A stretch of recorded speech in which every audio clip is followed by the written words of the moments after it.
നമസ്കാരം. BMC news live കൊച്ചിയിലേക്ക് സ്വാഗതം.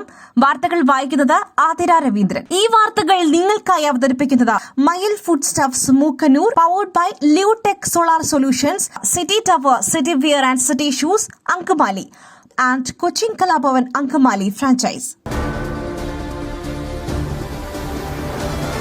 ആരോഗ്യമന്ത്രി വീണ ജോർജുമായി നടത്തിയ ചർച്ച പരാജയപ്പെട്ടതിനെ തുടർന്ന് നിരാഹാര സമരം ചെയ്യുമെന്ന നിലപാടിൽ ഉറച്ച് ആശാ വർക്കേഴ്സ്. ഇന്ന് മുതലാണ് സെക്രട്ടേറിയറ്റിന് മുൻപിൽ ആശമാരുടെ നിരാഹാര സമരം ആരംഭിക്കുന്നത്. 3 പേരാണ് നിരാഹാരം ഇരിക്കുക.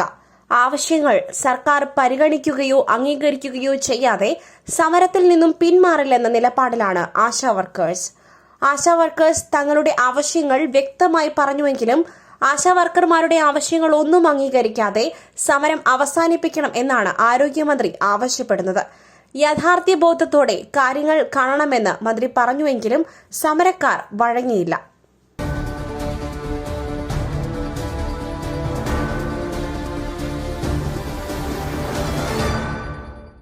കോഴിക്കോട് താമരശ്ശേരി പുതുപ്പാടിയിൽ ഉമ്മയെ വെട്ടിക്കൊന്ന ആഷിഖും ഈങ്ങാപ്പുഴയിൽ ഭാര്യ ഷിബിലയെ വെട്ടിക്കൊന്ന യാസിറും ജോലി ചെയ്തത് ഒരേ തട്ടുകടയിലാണെന്ന വിവരം. താമരശ്ശേരി ചുരത്തിലെ ഈ തട്ടുകട ലഹരി വ്യാപാരത്തിന്റെ കേന്ദ്രമെന്ന് ജനകീയ സമിതി പറയുന്നു. പരാതിയെ തുടർന്ന് ഈ കട പൂട്ടിയിരുന്നു. വീണ്ടും തുറന്ന തട്ടുകടയുടെ മറവിൽ ലഹരി വിൽപ്പന നടക്കുന്നു എന്നാണ് ഉയരുന്ന ആരോപണം. അതേസമയം താമരശ്ശേരി മേഖലയിലെ രാസലഹരിക്കെതിരെ നിലപാടെടുക്കുന്ന ലഹരി വിരുദ്ധ പ്രവർത്തകരെ ലക്ഷ്യമിട്ടിരിക്കുകയാണ് ലഹരി മാഫിയ. ഫോട്ടോ പ്രചരിപ്പിച്ച് മർദ്ദിക്കുമെന്ന് ഭീഷണി മുഴക്കുന്നു. ലഹരിക്കെതിരായി സ്ഥാപിച്ച ബോർഡുകൾ നശിപ്പിച്ചു. പോലീസും സഹായിക്കുന്നില്ലെന്നാണ് ജനകീയ കർമ്മസമിതി പറയുന്നത്. ലഹരി മാഫിയ താവളമാക്കുന്നത് ചുരവും പരിസരവുമാണെന്നും പ്രതീക്ഷകൾ നഷ്ടമായെന്നും ജനകീയ സമിതി പറയുന്നു.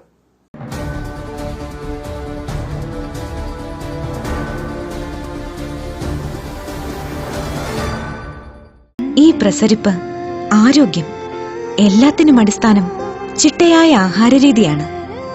തിരഞ്ഞെടുത്ത നെല്ലിൽ നിന്നും പോഷക ഗുണങ്ങൾ നഷ്ടമാവാതെ തയ്യാറാക്കുന്ന അതിവിശിഷ്ടമായ മട്ടയരി, മയിൽ മട്ടയരി. വൈറ്റമിൻസ്, മിനറൽസ്, പ്രോട്ടീൻസ്, ഫൈബർ തുടങ്ങിയവയാൽ സമ്പുഷ്ടമാണ് മയിലിന്റെ മട്ടയരി. കലർപ്പില്ലാത്ത മയിൽ മട്ടയരി ഒരിക്കൽ ഉപയോഗിച്ചവർ ശീലമാക്കുന്നു. എന്നെപ്പോലെ. മയിൽ റൈസ് ആൻഡ് ഫുഡ് പ്രോഡക്ട്സ്, ശ്രേഷ്ഠം, സമ്പുഷ്ടം.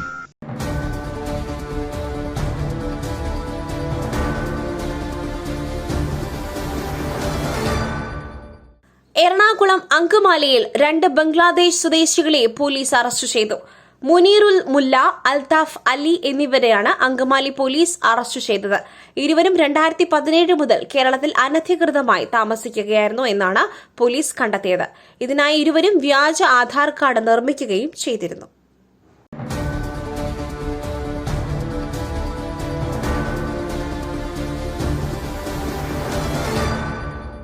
ആലുവയിൽ 13 വയസ്സുള്ള കുട്ടിയെ കാണാതായെന്ന് പരാതി. ആലുവ SNDP സ്കൂൾ വിദ്യാർത്ഥിയായ തായ്ക്കാട്ടുകര കുന്നത്തേരി സ്വദേശി സാദത്തിന്റെ മകൻ അൽതാഫ് അമീനെയാണ് കാണാതായത്. സംഭവത്തിൽ ആലുവ പോലീസ് കേസെടുത്ത് അന്വേഷണം തുടങ്ങി.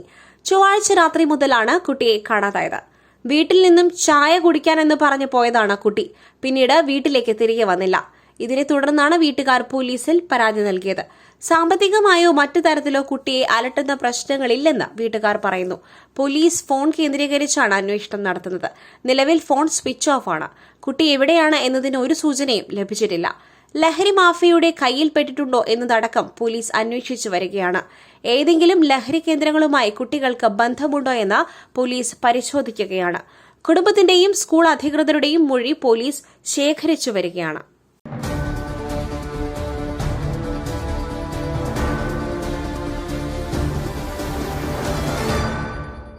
പുരുഷന്മാർക്ക് ആഴ്ചയിൽ 2 കുപ്പി വീതം മദ്യം സർക്കാർ സൗജന്യമായി നൽകണമെന്ന് കർണാടക നിയമസഭയിൽ JDS MLA MT കൃഷ്ണപ്പ. മദ്യപിക്കുന്നവരുടെ പണം കൊണ്ടാണ് സംസ്ഥാനത്ത് വനിതകൾക്ക് മാസം 2000 രൂപയും സൗജന്യ ബസ് യാത്രയും സൗജന്യ വൈദ്യുത പദ്ധതിയും നടപ്പാക്കുന്നതെന്നും അദ്ദേഹം പറഞ്ഞു. ആണുങ്ങൾക്ക് എന്തെങ്കിലും കൊടുക്കൂ, എന്താണ് അതിൽ തെറ്റ്? അദ്ദേഹം ചോദിച്ചു. സൊസൈറ്റികൾ വഴി മദ്യം വിതരണം ചെയ്യാമെന്ന് നിർദ്ദേശിക്കുകയും ചെയ്തു.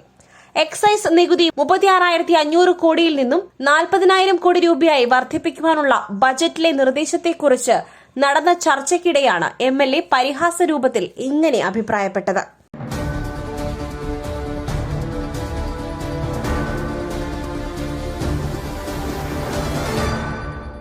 മൈസൂരിലെ പാരമ്പര്യ വൈദ്യൻ ഷാബാസ് ഷെരീഫിന്റെ കൊലപാതകത്തിൽ വിധി ഇന്ന്. ഷാബാസ് ഷെരീഫിനെ തട്ടിക്കൊണ്ടുവന്ന് കൊലപ്പെടുത്തിയ കേസിൽ മഞ്ചേരി അഡീഷണൽ ജില്ലാ കോടതി ഇന്ന് വിധി പറയും. മുഖ്യപ്രതി ഷൈബിൻ അഷ്റഫ് ഉൾപ്പെടെ 15 പ്രതികളാണ് കേസിൽ ഉൾപ്പെട്ടിരിക്കുന്നത്. മൃതദേഹാവശിഷ്ടങ്ങൾ ലഭിക്കാതെ വിചാരണ പൂർത്തിയാക്കിയ കേരളത്തിലെ അപൂർവം കൊലക്കേസാണ് ഷാബാസ് ഷെരീഫ് കേസ്. 2024 ഫെബ്രുവരിയിലാണ് കേസിന്റെ വിചാരണ തുടങ്ങിയത്. മൃതദേഹമോ മൃതദേഹ ഭാഗങ്ങളോ കണ്ടെത്തുവാൻ കഴിയാത്ത കേസിൽ ശാസ്ത്രീയ പരിശോധനാ ഫലങ്ങളാണ് നിർണായകമാവുന്നത്. വിചാരണയുടെ ഭാഗമായി 80 സാക്ഷികളെ കോടതി വിസ്തരിച്ചിരുന്നു. കേസിന്റെ വിചാരണ നടക്കുമ്പോൾ തന്നെ മുൻപ് വിദേശത്ത് നടന്ന 2 കൊലപാതകങ്ങൾ ഷൈബിൻ അഷ്റഫിന്റെ നിർദ്ദേശപ്രകാരം ആയിരുന്നുവെന്ന് പരാതികളിൽ CBI അന്വേഷണം തുടങ്ങിയിട്ടുണ്ട്.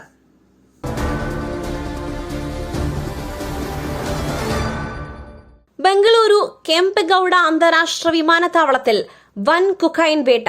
ഖാനയിൽ നിന്നുള്ള ഒരു സ്ത്രീയിൽ നിന്നും 38.4 കോടി രൂപ വില മതിക്കുന്ന 3.186 kilogram cocaine directorate of revenue intelligence DRI ഉദ്യോഗസ്ഥർ പിടിച്ചെടുത്തു. ഖത്തറിലെ ദോഹയിൽ നിന്നും ബുധനാഴ്ച രാവിലെയാണ് ജെന്നിഫർ ആബെ എന്ന പ്രതി ബംഗളൂരുവിൽ എത്തിയത്. ഒരു രഹസ്യ വിവരത്തിന്റെ അടിസ്ഥാനത്തിൽ DRI ഉദ്യോഗസ്ഥർ നടത്തിയ വിശദമായ പരിശോധനയിലാണ് ഇവരുടെ കൈവശം കള്ളക്കടത്ത് കണ്ടെത്തിയത്. ഇവരെ അറസ്റ്റ് ചെയ്ത് കൂടുതൽ അന്വേഷണത്തിനായി കസ്റ്റഡിയിലെടുത്തു. കള്ളക്കടത്ത് പ്രവർത്തനത്തിൽ ഉൾപ്പെട്ട അന്താരാഷ്ട്ര മയക്കുമരുന്ന് സംഘത്തെക്കുറിച്ച് അധികൃതർ ഇപ്പോൾ അന്വേഷണം നടത്തിവരികയാണ്.